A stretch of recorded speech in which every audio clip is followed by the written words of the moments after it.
Hello champions, welcome to Origin. मेरा नाम Prince Kumar है और आप सभी का ओरिजिन में बहुत बहुत स्वागत है। इस वीडियो लेक्चर के थ्रू हम पढ़ने वाले हैं इनफॉर्मल सेक्टर के बारे में और अनऑर्गेनाइज सेक्टर के बारे में, यानी कि दोनों तो हमारा सेम ही है। आप इनफॉर्मल बोलिए या फिर अनऑर्गेनाइज बोलिए, बात सेम है। तो पिछले वाले क्लास में हम लोग फॉर्मल और ऑर्गेनाइज सेक्टर के बारे में पढ़े थे। आज हम लोग पढ़ेंगे इसके बारे में। तो जानते हैं इसके बारे में क्या खास बात लिखा हुआ है। All enterprises other than the public sector establishment and private sector establishment are called informal sector, and those who work in such enterprises are called informal sector worker।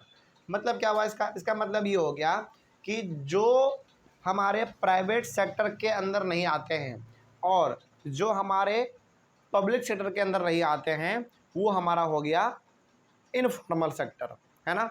देखिए, पहली बात तो ये कि फॉर्मल और ऑर्गेनाइज्ड का क्राइटेरिया क्या था। क्राइटेरिया ये था कि उसमें कम से कम 10 हायर्ड वर्कर होने चाहिए जिनको कि बुलाया गया हो वहाँ पे काम करने के लिए। यदि वैसे हैं तो हमारा प्राइवेट सेक्टर भी क्या कहलाएगा, फॉर्मल सेक्टर कहलाएगा। ये हम लोग अपने पिछले वाले क्लास में जान चुके हैं। लेकिन मान लीजिए कोई प्राइवेट स्कूल है, मान लीजिए, जहाँ पे कि टीचर का संख्या जो है ना वो 10 नहीं है। हायर टीचर का जो संख्या वो 10 नहीं है, 8 या फिर 9 है। तो वो हमारा फॉर्मल सेक्टर के अंदर में नहीं आएगा, वो हमारा इनफॉर्मल के अंदर में आएगा, क्योंकि वो क्राइटेरिया को फुलफिल नहीं कर पा रहा है। कम से कम 10 हायर्ड वर्कर होने चाहिए, यानी कि 10 टीचर होने चाहिए, तभी वो हमारा फॉर्मल सेक्टर के कैटेगरी में आएगा। लेकिन यदि नहीं है तो वो हमारा इनफॉर्मल के अंदर में आ जाएगा। तो मोटा मोटी यदि बात कहा जाए कि जो हमारे पब्लिक सेक्टर नहीं है और जो प्राइवेट सेक्टर भी नहीं है, वो हमारा कहलाएगा इनफॉर्मल, यानी कि अनऑर्गेनाइज्ड सेक्टर। और जो उसमें काम करते होंगे उसको हम लोग कहेंगे इनफॉर्मल सेक्टर वर्कर्स, यानी कि आप वहाँ पे काम कर रहे हैं जहाँ पे कि सरकार का कोई भी कंट्रोल नहीं है। ठीक ना। आगे बढ़ते हैं फिर। Informal sector includes millions of farmers, agricultural labourers, owners of small enterprises and self-employed who do not have any hired workers। तो यदि इनफॉर्मल की यदि हम लोग बात करें तो इसमें हमारे जब मिलियंस किसान आते हैं, यानी कि जितने बहुत सारे किसान, लाखों लाखों करोड़ों करोड़ों हमारे इसमें किसान आते हैं। तो किसान हमारे क्या हो गए, इनफॉर्मल सेक्टर में आ गए। एग्रीकल्चरल लेबरर हो गए जो कि खेतों में काम कर रहे हैं, वो भी हमारे इनफॉर्मल सेक्टर के ही अंदर आएंगे। उसके साथ ही साथ बहुत ही छोटे मोटे इंटरप्राइजेज के मालिक हो गए, है ना, और सेल्फ एम्प्लॉयड हो गए जिनके के पास की हायर्ड वर्कर नहीं है, 10 नहीं है, उससे कम है। तो ये सारे के सारे हमारे हो जाएंगे इनफॉर्मल सेक्टर का एग्जाम्पल, और ये सारे के सारे हमारे उसी के अंदर में आएंगे, है ना। तो यदि मान लीजिए कोई आदमी है जो कि बहुत ही छोटे इंटरप्राइजेज का मालिक है, मालिक तो है लेकिन उसमें काम करने वाला आदमी जो वो 8 ही है, 9 ही है, 7 ही है, 5 ही है, 6 ही है, कम से कम 10 होना चाहिए, है ना, या फिर 10 से ज़्यादा होना चाहिए, तभी वो हमारा फॉर्मल सेक्टर कहलाएगा। लेकिन यदि नहीं है तो वो हमारा इनफॉर्मल सेक्टर ही कहलाएगा। आगे बढ़ते हैं फिर। It also includes all non farm casual wage labourer such as construction workers and head load workers.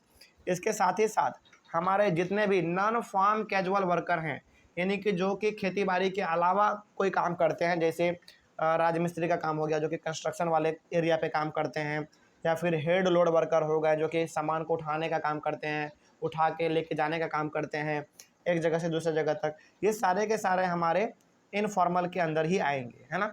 चलिए आगे बढ़ते हैं फिर।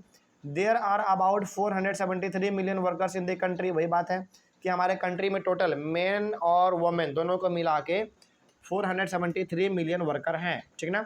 जिसमें से आगे बढ़ते हैं, जिसमें से कि there are 6% worker in the formal sector and the rest 94% are in the informal sector.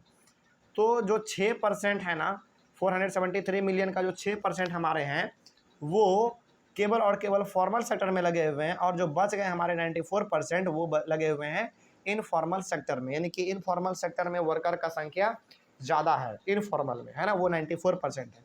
लेकिन फॉर्मल में यदि देखा जाए तो केवल 6% है। आगे बढ़ते हैं फिर। There are about 69% of man workforce in the informal sector. Informal sector की यदि बात हम लोग करें मेन के बारे में, तो मेन का जो संख्या है इनफॉर्मल सेक्टर में वो 69% है। 69% केवल और केवल मेन का है इनफॉर्मल सेक्टर में, ठीक ना। आगे, workers and enterprises in the informal sector do not get regular income, they do not have any protection or regulation from the government।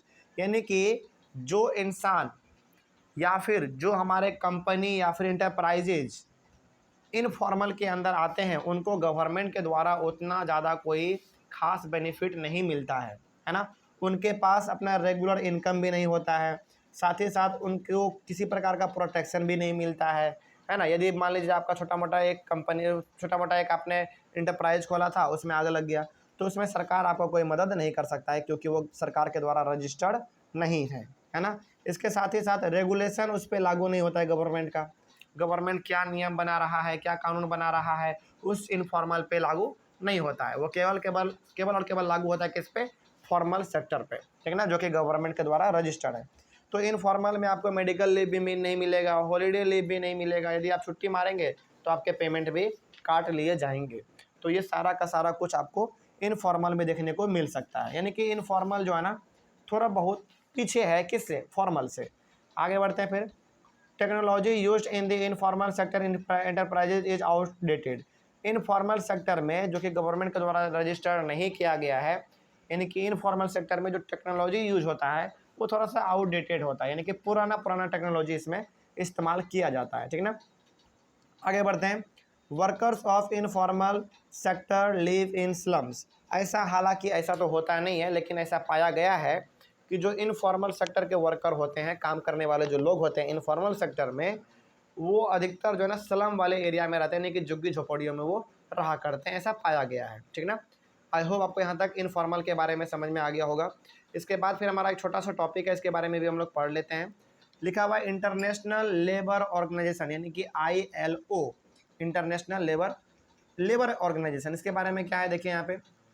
It is an initiative of the Indian government. सबसे पहली बात तो ये एक कदम था, एक step था, किसके द्वारा उठाया गया था, इंडियन गवर्नमेंट के द्वारा उठाया गया था। अब इसमें होता क्या था इसके बारे में जान लेते हैं थोड़ा सा हम लोग।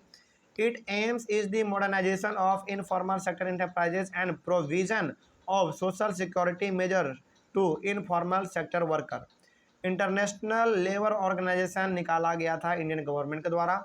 इनका ये एम था कि जो हमारे इनफॉर्मल सेक्टर है ना, उनको भी आगे बढ़ाया जाए, उनको भी मॉडर्न बनाया जाए, यानी कि उनमें भी तरक्की लाया जाए, है ना। आगे उनके साथ ही साथ उनका ये भी मकसद था कि उनमें भी हमारा सोशल सिक्योरिटी मेजर होना चाहिए, यानी कि उसमें भी मेडिकल लीव होना चाहिए, उसमें भी हमारा हॉलीडे लीव होना चाहिए, उसमें भी यदि आप छुट्टी मारते हैं तो उसमें आपका पेमेंट नहीं कटना चाहिए। इस प्रकार का भी प्रोविज़न उसमें आना चाहिए, है ना। तो ये सारा का सारा हमारा इंटरनेशनल लेबर ऑर्गेनाइजेशन का मकसद था, जो कि गवर्नमेंट के द्वारा लाया गया था। तो मोटा मोटी देखा जाए तो इसका मकसद ये था कि जो हमारे इनफॉर्मल सेक्टर है ना, उसको भी आगे बढ़ाया जाए, किसके तरफ, फॉर्मल की तरफ, यानी क्योंकि उसमें भी वो सारा सुख सुविधाएं मिले लोगों को, वर्कर को, जो कि हमारे फॉर्मल सेक्टर में मिलते हैं। तो आई होप आपको यहाँ तक समझ में आ गया होगा पूरी तरीके से। अगले वाले क्लास में हम लोग स्टार्ट करेंगे अनएम्प्लॉयमेंट के बारे में, यानी कि बेरोजगारी के बारे में, ठीक ना। चलिए तब तक के लिए इतना ही। थैंक यू वेरी मच, और मिलते हैं फिर हम लोग अपने अगले वाले क्लास में एम्प्लॉयमेंट टॉपिक के साथ। Thank you.